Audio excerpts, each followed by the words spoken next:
안녕하세요. 책으로 승부입니다. 세계 역사 이야기 중세편으로 함께 살펴보겠습니다. 먼저 세계 지도를 보시겠습니다. 이슬람의 영향을 받았던 곳들을 보여드릴게요. 먼저 지중해 근처, 지중해에 있었던 이 모든 땅덩이들과 그 다음에 예루살렘, 그리고 위로 쭉 올라가면 이스탄불이 있고요. 그리고 또 쭉 오른쪽으로 북쪽으로 가다 보면은 카스피해가 있어요. 이 카스피해 지역, 그다음에 또 오른쪽으로 쭉 가다 보면은 인도까지도 이슬람 군대의 영향을 받았어요. 그리고 이렇게 왼쪽으로 가시게 되면 스페인이 있죠. 네, 스페인에 대한 이야기도 오늘 나누겠습니다. 중세의 지중해는 어떤 모습이었을까요? 먼저 아라비아 반도부터 살펴볼게요. 아라비아 반도는 전체가 주홍색이었어요. 그리고 아프리카의 북부도 주홍색이었고요. 스페인도 마찬가지였어요. 그리고 아라비아 반도에서 번지기 시작했던 그 주홍색은요, 동쪽 끝에 자리 잡은 예루살렘까지도 주홍색으로 뻗쳤고, 그 다음에 그 위쪽으로 가게 되면은 카스피해가 있어요. 그리고 그 오른쪽, 동쪽으로 쭉 가게 되면은 인도까지 모두 온통 주홍색이었어요. 바로 이슬람교, 이슬람 제국의 영토였던 거예요.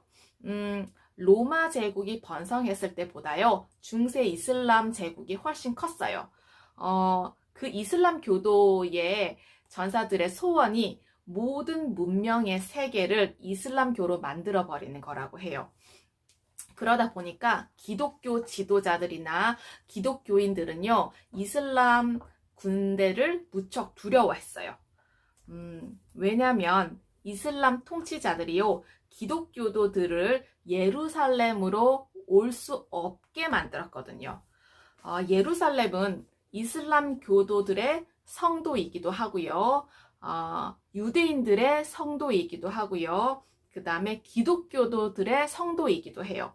왜냐하면 이슬람교에서는요, 마호메트가 그 도시, 그러니까 그 예루살렘 그 도시에 있는 바위에서 하늘로 올라갔다고 믿었고요. 그 다음에 유대인들은요, 유대인 왕국의 위대한 국왕이었던 다윗이 예루살렘을 세웠다고 믿었고요. 로마 사람들은요, 그 예수가 십자가에 매달려 죽은 곳이기 때문에 기독교도들의 성도라고 믿었던 거예요.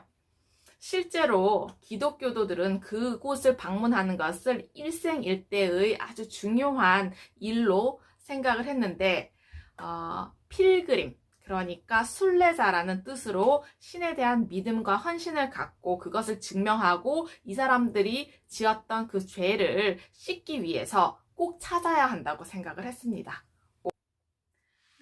처음에 이슬람 제국이 예루살렘을 손에 넣었을 때 유대교도들과 기독교도들을요, 그전처럼 방문할 수 있도록 했는데 시간이 갈수록 막아버린 거예요. 더 이상 들어오지 못하도록. 이슬람 제국이 날이 갈수록 강성해지니까 콘스탄티노플의 국왕은 굉장히 두려웠어요. 왜냐하면 콘스탄티노플까지도 야금야금 들어오고 있었거든요. 그래서 이 국왕은 교황에게 편지를 보냈죠. 도와주십시오. 우리 콘스탄티노플이 이슬람 교도 군대의 수중으로 떨어지는 사태를 막게 도와주십시오 라고 했어요. 교황은 생각을 하다가 여러 기독교 왕국들의 기사들을 모집을 했어요. 그리고 그들을 군대로 모았죠. 바로 십자군이었어요. 십자군. 그들의 가슴에 십자가로 징표를 달은 거죠. 그래서 영국, 프랑스, 이탈리아를 비롯해서 여러 기독교 왕국의 기사들이요, 예루살렘으로 떠났어요. 그들은 그 성도를 되찾기 위해서 싸우러 가는 군대의 일원이었던 거죠. 십자가는 라틴어로 크루스예요. 그러다 보니까 크루세이더라고 십자군 전사라고 불리었던 거죠. 이슬람 제국으로부터 성도 예루살렘을 되찾기 위해 싸운 그 크루세이드 십자군 전쟁이 일어나기 시작을 했습니다.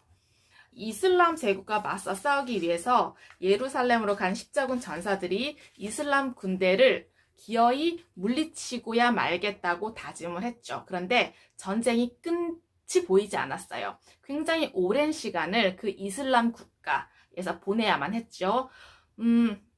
그러다 보니까 아랍 사람들의 생활 습관을 점점 배우기 시작했어요. 그러니까 아랍 사람들처럼 목욕을 자주 하게 되었죠. 왜냐하면 이슬람 전사들, 이슬람 교도들은요, 기도를 올리기 전에 목욕을 해야 했거든요. 그런데 영국이나 프랑스의 사람들은 목욕을 1년에 한 두어 번 정도밖에 하지 않는다고 해요. 그래서 이들이 고국으로 돌아왔을 때는 이슬람 교도가 된 것이 아니냐 의심을 받기도 했다고 합니다. 네.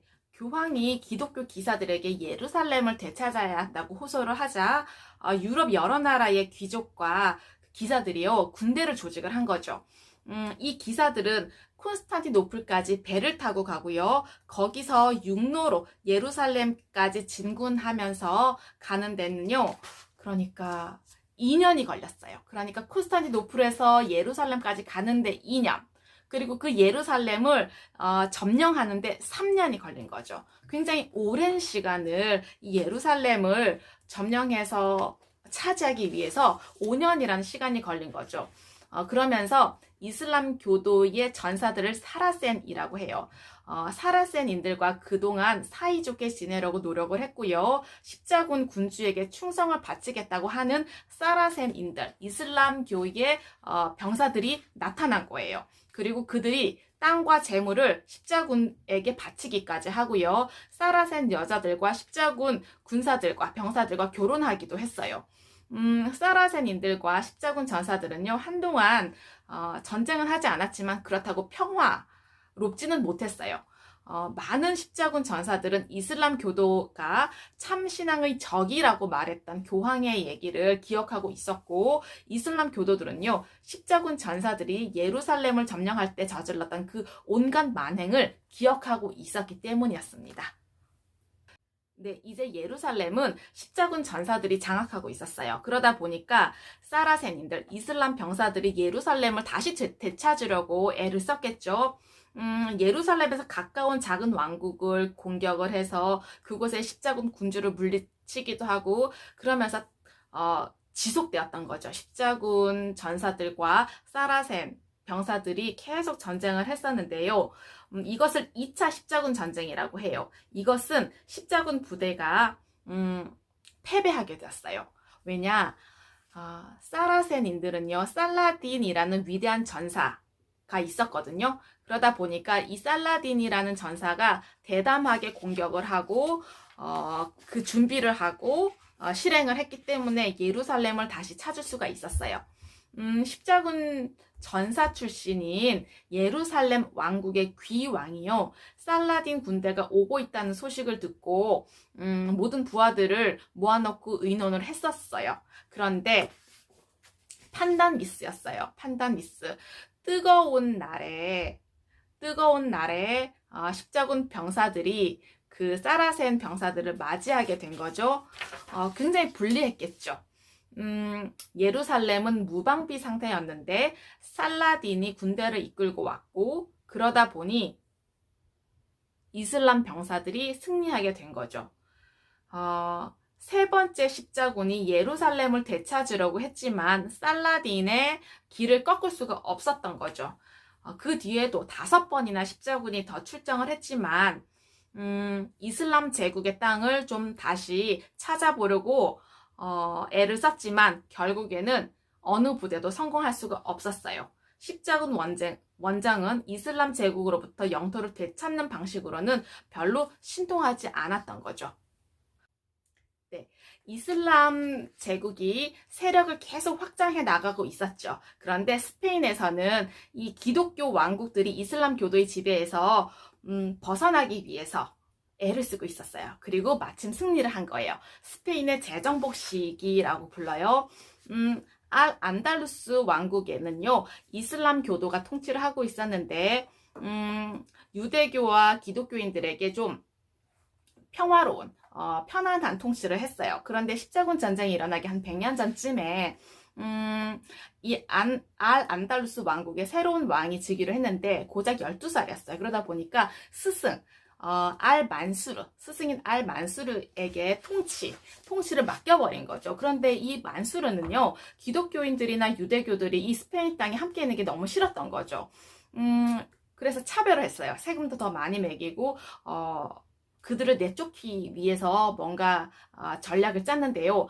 그러다 보니까 북쪽에 이 기독교인들이 함께 모여서 살게 됐어요. 그들이 모여서 생각을 하다가 이슬람 왕국을 물리쳐야겠다라고 생각을 하고 하나씩 이슬람 왕국을 정복해 나갔던 거죠. 그래서 스페인 재정복 시기에 위대한 영웅으로 기억되고 있는 사람이 로드리고예요. 로드리고가 재정복할 수 있게 군대를 이끌고 이슬람 군대를 무찌른 거죠. 기독교 군대는요, 십자군 전사들까지 불러내서 스페인으로부터 무어인들을 다 쫓아냈어요.